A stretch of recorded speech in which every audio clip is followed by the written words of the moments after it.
यह कथा है घटोत्कच पुत्र वीर बर्बरिक की। घटोत्कच की माता तपस्या करते हुए कहती हैं, प्रभु और मेरी कब तक परीक्षा लेते रहोगे?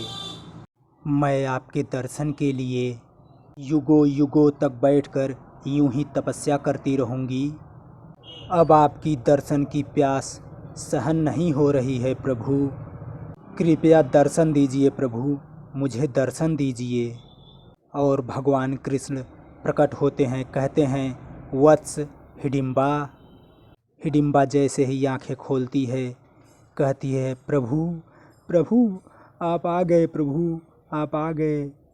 मैंने आपको पहचान लिया प्रभु, पहचान लिया मैंने आपको। प्रभु प्रभु आपने मुझे दर्शन देके मेरी मनोकामना पूरी कर दी प्रभु।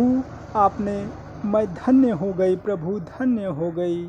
मेरी तपस्या सफल हो गई प्रभु, सफल हो गई। मेरा जीवन धन्य हो गया प्रभु, धन्य हो गया। मेरा जीवन सफल हो गया प्रभु, सफल हो गया।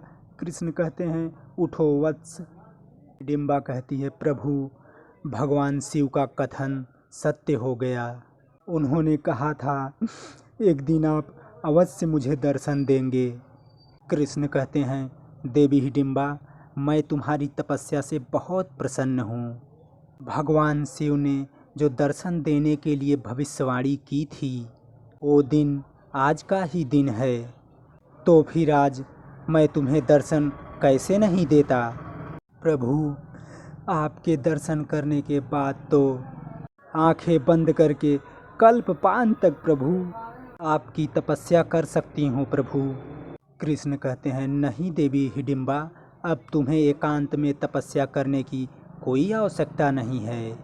अब तुम संसार में रहकर भी तपस्या कर सकोगी। हिडिंबा कहती हैं, संसार में रहकर तपस्या? परंतु ये कैसे संभव है प्रभु? यही बताने तो मैं यहाँ आया हूँ। कृष्ण कहते हैं, वीर घटोत्कच तुम दोनों प्रकट हो जाओ। घटोत्कच और कामकंटिका भगवान कृष्ण को प्रणाम करती हैं और घटोत्कच हिडिंबा को भी प्रणाम करते हैं। कृष्ण कहते हैं, कामकंटिका तुम भी आशीर्वाद ग्रहण करो।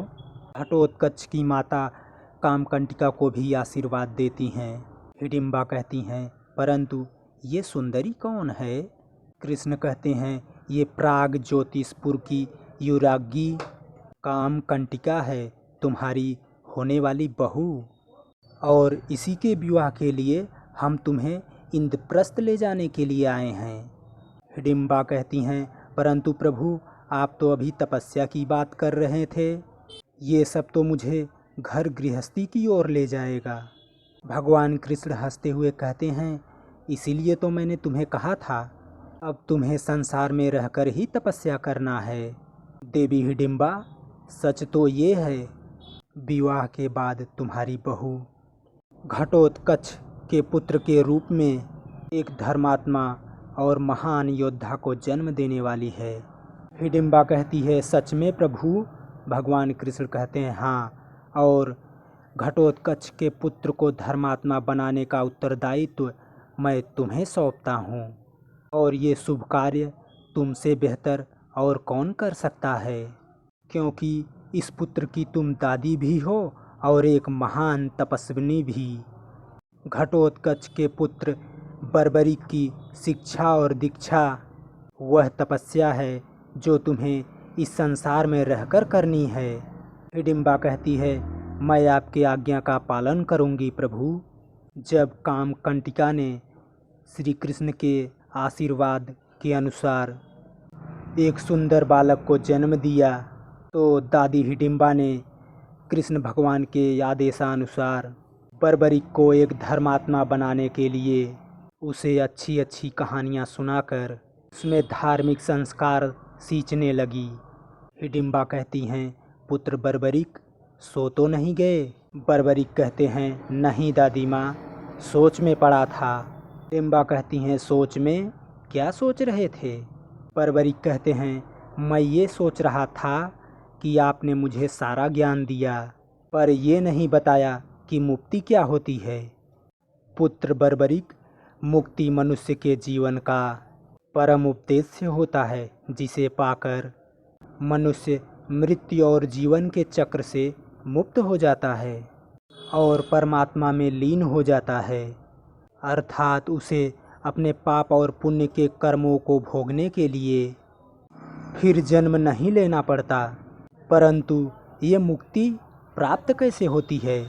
हिडिंबा कहती हैं, मनुष्य यदि कर्मों के फल को त्याग दे, निरासक्त हो जाए तो मुक्ति प्राप्त हो जाती है। परंतु बर्बरिक, इस तरह की मुक्ति प्राप्त करने के योग्य बनने के लिए मनुष्य को कई कई जन्म लेने पड़ते हैं। बर्बरिक कहते हैं, ये तो बहुत लंबा चक्र है।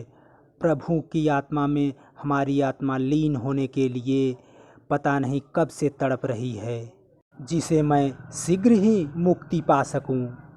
पुत्र बर्बरिक, यदि किसी मनुष्य की प्रभु के हाथों मृत्यु आ जाए तो उसकी आत्मा तुरंत प्रभु में लीन हो जाती है और उसे मुक्ति मिल जाती है। बर्बरिक कहते हैं, अच्छा, ये तो बहुत सरल उपाय है।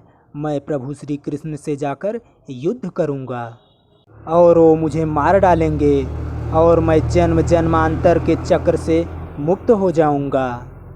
हिडिंबा हंसते हुए कहती हैं, बर्बरिक, प्रभु किसी को अकारण ही नहीं मारते और वो फिर तुमसे युद्ध क्यों करेंगे? तुम्हारे पास तो उनके टक्कर के अस्त्र भी नहीं हैं।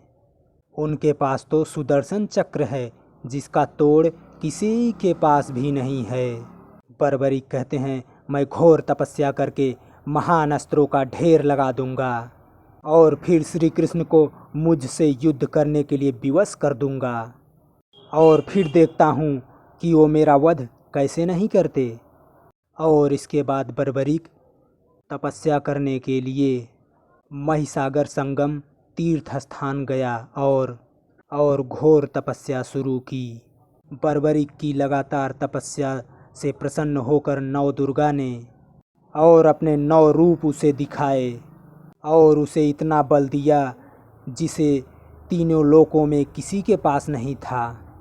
उसके बाद माता दुर्गा ने बर्बरिक को सलाह दी वो उसी स्थान पर और तप करे, क्योंकि वो सिद्ध स्थान है।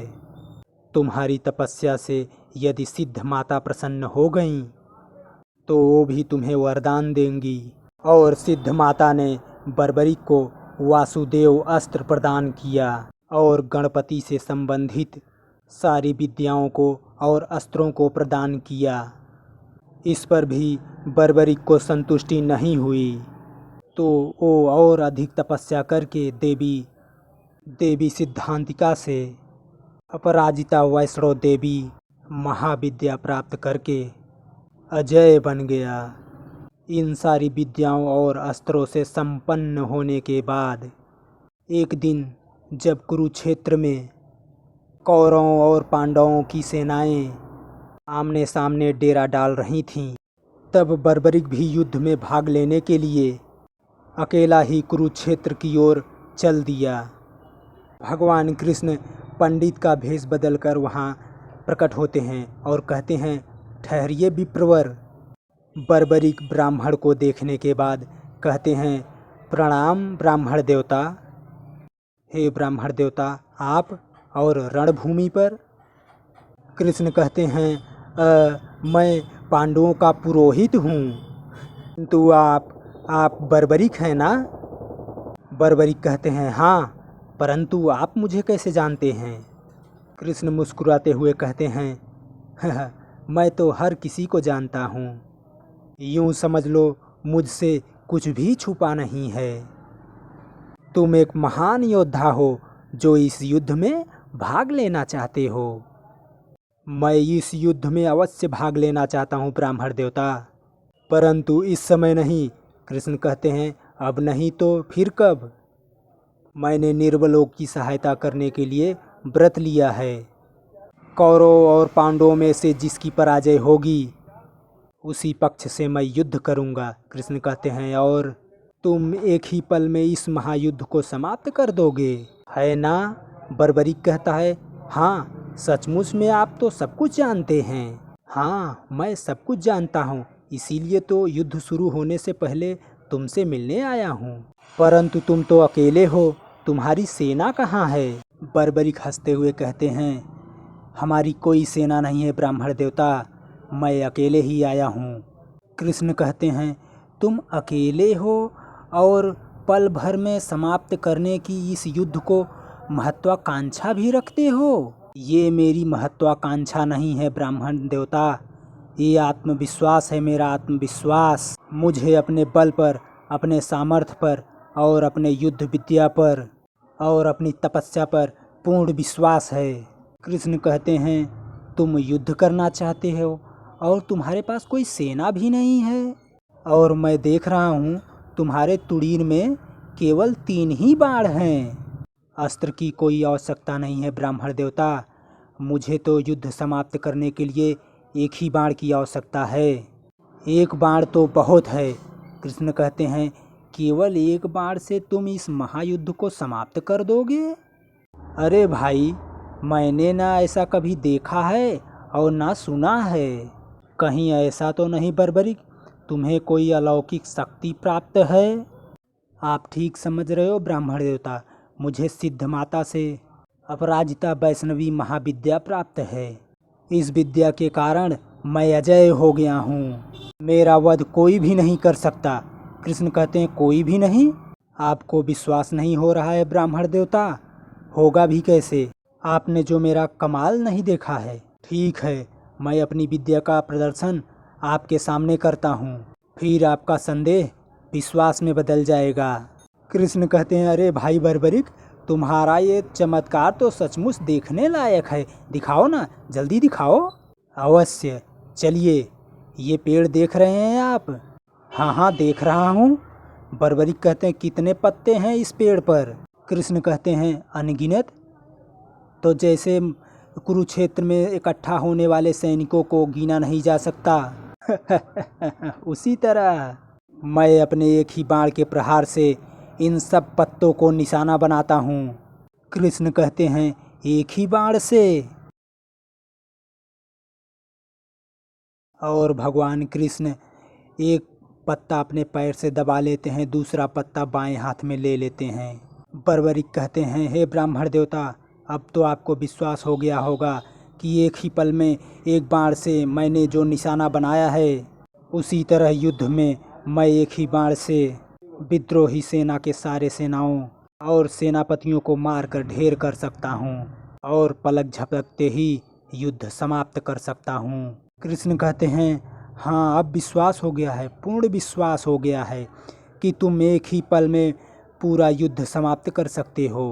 परंतु विप्रवर, आप मेरी विद्या का प्रदर्शन देखकर चिंता में पड़ गए हैं। तुम्हारी ये महाविनाशक विद्या ही मेरे चिंता का कारण है। बर्बरिक कहते हैं, चिंता का कारण? आपकी चिंता का कारण? यदि मैं किसी निर्बल का साथ दूं, इसमें चिंता कैसी? निर्बल का साथ देना तो धर्म है। कृष्ण कहते हैं, प्रश्न निर्बल और बलवान का नहीं, प्रश्न ये है कि कौन सा पक्ष धर्म पर है, कौन सा पक्ष अधर्म पर। हे ब्राह्मण देवता, आपकी ये गूढ़ और गहन बातें हमारे मस्तिष्क में नहीं आती। मैं तो केवल इतना जानता हूँ, मुझे केवल निर्बल का साथ देना चाहिए, क्योंकि मेरी दादी हिडिंबा ने बचपन से मुझे यही शिक्षा दी है। कृष्ण कहते हैं, चाहे वो अत्याचारी हो? बर्बरिक कहते हैं, हाँ। कृष्ण कहते हैं, चाहे वो अन्यायी हो? बर्बरिक कहते हैं, हाँ। और चाहे अधर्मी हो? बर्बरिक कहते हैं, हाँ। कृष्ण कहते हैं, परंतु ये तो उचित नहीं है। धर्म अधर्म, उचित अनुचित आप जानिए, क्योंकि आप ब्राह्मण हैं, आपका धर्म है। हमारा धर्म केवल हमारी दादी की आज्ञा के अनुसार उसका पालन करना है, जिसकी मैं प्रतिज्ञा कर चुका हूँ और जो मैं अवश्य पूरी करूँगा, चाहे कुछ भी हो जाए। कृष्ण कहते हैं, पर तुम्हें मैं ऐसा करने की आज्ञा नहीं दे सकता जाइए जाइए ब्राह्मण देवता, आपके ये 5 पांडव और उनकी सेना भी मेरी इच्छा पूरी करने से नहीं रोक सकते। फिर आप मुझे क्या रोकेंगे? आप तो एक निहत्थे ब्राह्मण हैं। कृष्ण कहते हैं, तुम मुझे नहीं जानते, मैं कौन हूँ? मैं तुम्हें अवश्य रोक सकता हूँ। बर्बरिक कहते हैं, आप कोई भी हो, परंतु मेरा बाल भी बांका नहीं कर सकते। छोड़ दो ये हठ अधर्मी, मैं तुम्हें अधर्म के रास्ते पर आगे नहीं बढ़ने दूंगा। बर्बरीक कहते हैं तुम पागल तो नहीं हो गए हो जो बर्बरीक का रास्ता रोक रहे हो? भूल गए मेरे बाण के महाविनाशक शक्ति को? कृष्ण कहते हैं तुम मुझे क्रोध दिला रहे हो, शक्ति मैं भी दिखा सकता हूँ। अच्छा, एक निर्बल ब्राह्मण मुझे अपनी शक्ति से डरा रहा है? दिखाओ अपनी शक्ति, मैं भी देखता हूँ तुम मुझे कैसे रोक सकते हो। कृष्ण कहते हैं रुक जाओ बर्बरीक। बर्बरीक कहते हैं हे ब्राह्मण देवता, तुम्हें अपनी कौन सी शक्ति पर ऐसा गुमान है?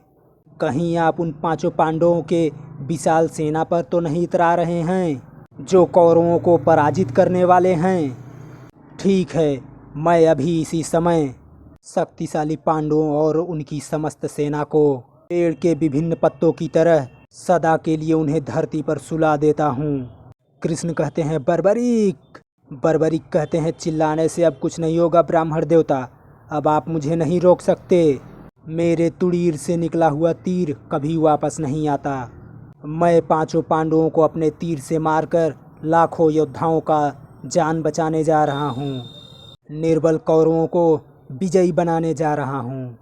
मैं अपनी प्रतिज्ञा पूरी करने जा रहा हूँ। बर्बरीक, तुमने निर्बल परंतु अधर्मियों का साथ देने और अपनी प्रतिज्ञा पूरी करने के पागलपन से मुझे विवश कर दिया कि तुम्हें मैं अपने हाथों वध कर दूं। बर्बरीक कहते हैं प्रभु, आपने अच्छा ही किया जो हमारा वध अपने हाथों से कर दिया। यही तो मेरी इच्छा थी जिसकी पूर्ति के लिए मैं यहाँ आया था। हाँ प्रभु, मैंने तो आपको ब्राह्मण के भेष में पहले ही पहचान लिया था।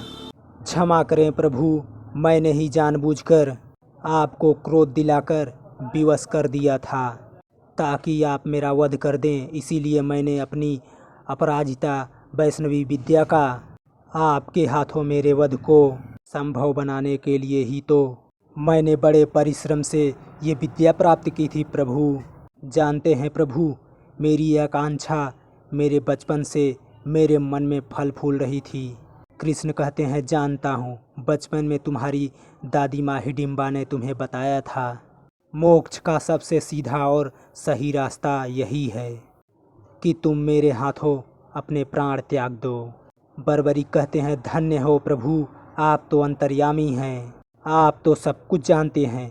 ये तो मेरी मूर्खता थी, आपको अंधेरे में रखकर आपके हाथों मोक्ष प्राप्त करना चाहता था। कृष्ण कहते हैं बर्बरीक, तुमने जो बड़ी तपस्या से जो अस्त्र प्राप्त किए थे मुझसे युद्ध करने के लिए ताकि मैं तुम्हारा वध कर सकूं, उसी तपस्या और तुम्हारी मुक्ति की लगन ने तुम्हें मोक्ष के योग्य बना दिया। विधि ने तुम्हारा यही समय तय किया था, इसलिए तुम मुझसे मिले और मैंने तुम्हारा वध कर दिया। बर्बरीक कहते हैं तो फिर प्रभु आपके हाथों प्राण त्याग कर मुझे मुक्ति मिल गई ना प्रभु? परंतु परम धाम को प्रस्थान करने से पहले, परंतु मैं चाहता हूँ आप मेरी अंतिम इच्छा पूरी करके मुझे अनुग्रहित करें। कृष्ण कहते हैं कहो वत्स। बर्बरीक कहते हैं प्रभु, मैं इस धर्म और अधर्म के युद्ध में धर्म का अधर्म पर विजय प्राप्त करते हुए देखना चाहता हूँ। धर्म के मार्ग पर आप पांडवों का सानिध्य कैसे करते हैं? असीम शक्तिशाली जो कौरवों की सेना को आप पराजित करने वाले चमत्कार दिखाने वाले हैं, मैं उस चमत्कार को देखना चाहता हूँ प्रभु। मैं आपकी लीला देखना चाहता हूँ प्रभु, मुझे अनुग्रहित कीजिए। कृष्ण कहते हैं वत्स बर्बरीक, ये युद्ध के आरंभ से समाप्ति तक तुम्हारा ये कटा हुआ सर जीवित रहेगा और तुम संपूर्ण युद्ध को देख सकोगे। तथास्तु। तो भैया लोगन, अब तक का वीडियो आपके कैसन लगा? अगर ठीक ठाक लगा हो तो भैया चैनल सब्सक्राइब कर देना। धन्यवाद, थैंक यू, जय हिंद।